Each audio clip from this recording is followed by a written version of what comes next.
labor back to the city? No, I wouldn't, because I don't have that experience. Could I pass the test? Yes, I could. But I think we're looking for experience. And the only way we can get experience is to offer them a little bit more money, which with the state of Alabama, the director of any department can bring an employee in at any step, at the top step, if he or she so desires.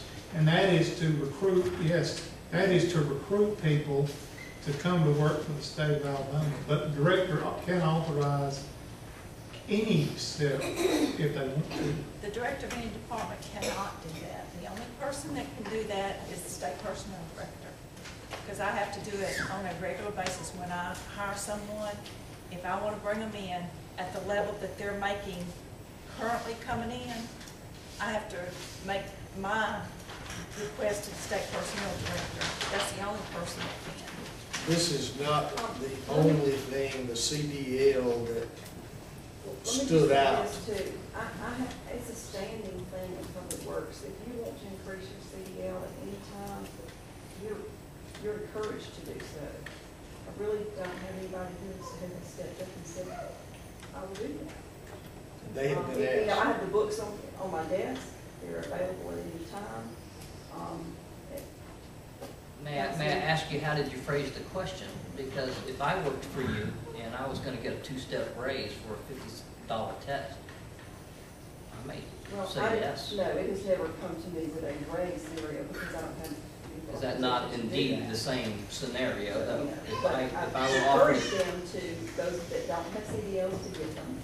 certainly. And those that have them to increase them. You know, But there is a reward process being rewarded here.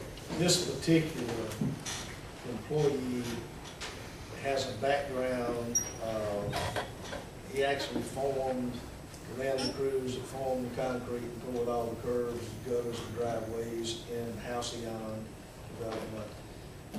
Can operate any piece of equipment up there, from the grapple trucks to the backhoes to any piece of equipment that we have. And that's where we're very limited also, because we only have, other than Terry, really one other operator of heavy equipment. We've had some that retired, that's going on, and it's really left us a lot of shovel people and people that can do that and run a grass cutting crew that doesn't have those skills as operators. So, but it's it's an opportunity to. Lynn felt like to upgrade, to get some help in there, that we weren't dependent just on one or two people. Any other discussion? I understand the mechanics of the dependency. I'm just making sure that we free you of this independency of being locked into two drivers. You said it, to still only get you two drivers with, air brakes. And is that enough? Be better than having one. I understand. But, yeah. It's never enough. It doesn't sound like it's enough. I mean, the scenario is, what if they're both out? That's a lot of trucks and a lot of wasted manpower. So if there were some type of reward system for, employees being rewarded for that, maybe, $50 is very inexpensive. Mayor, I work with a number of people. 52. I have 52 employees, and if I don't encourage them to better themselves, you're never going to get anywhere. If you keep status quo, that's what you're going to have. And if we as a city are not willing to invest in our employees, what are we saying about them? I mean, we give pay raise every year, but what are we saying about trying to educate our employees and putting things out there and helping them with advancements? If you always bring in new people, you're beating down your own employees. Well, there's two vacancies. Well, I understand, but that's what I'm saying. If you're beating down your own employees and you're not going to promote the people you have, why, as a supervisor, are you not trying to grow employees, your own employees, and bring in others to help them. I mean, I feel like we're really saying to some of our own employees that we have, you're not good enough and you can't do it, and we're keeping you at status quo. And if that's the way we're doing it, why aren't we implementing some type of educational program for those employees? I just think it's wrong to continue to suppress the employees you have and not try to build them up. So I have a problem with that. The seniority, like on employees that are there, that have been there, that have the seniority, they're making more money than this. Yeah, I didn't. It's just that We entry can level discuss that in here. that restricts you when you go looking for someone who has some expertise that they bring to you rather than just a label. But then if they've already got, they're in that pay scale and they've got that expertise, why aren't you gonna give them the $15 test and let them go forward with it and bring somebody else in under them? I mean, you just said that you've got them at the pay scale and they've got it, so it's the same thing that Councilman Carter asked. If you're gonna do that, why aren't you just gonna pay the $15 and promote somebody within and up them and then bring somebody in under them?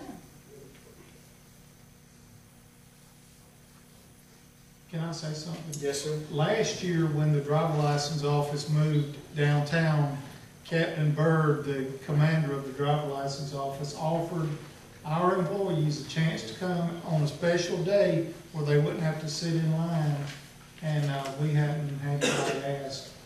But That was made available. he said that he would do it so that they wouldn't have to waste a work day sitting around waiting to get a test.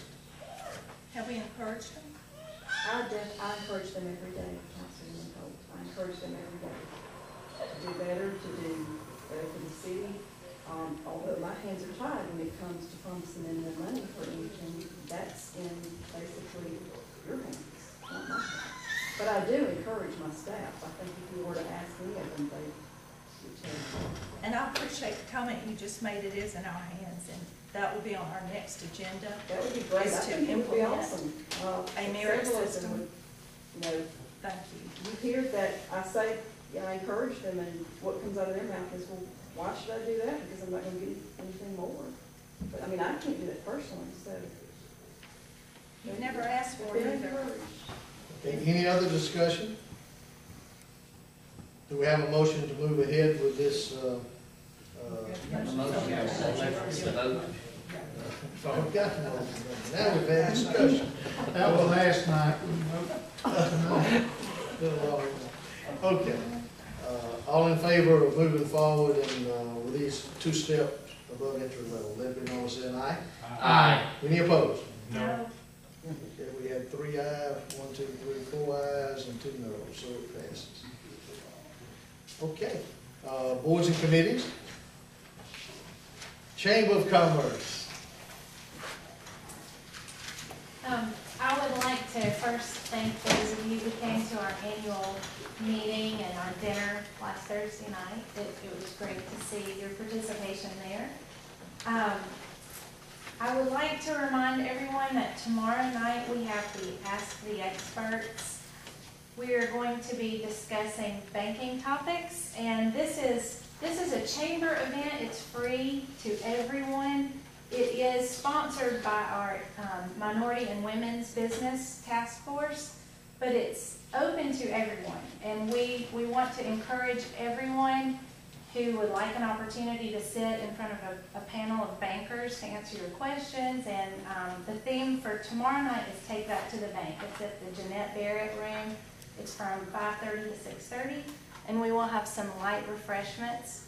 If you plan to attend, it would be nice if you'd call the chamber and let us know so we can make sure we have enough food. But if you don't call, we still want you to come, so don't let that hold you back. Just a few things about the chamber. It's been a very busy time. I really would love an opportunity to sit down with all of you on the council and just the different parts of the city, everyone that kind of makes it click. And I just value all of your opinions and where you think that the chamber should go and what we can do to help. So I will be calling you as time allows.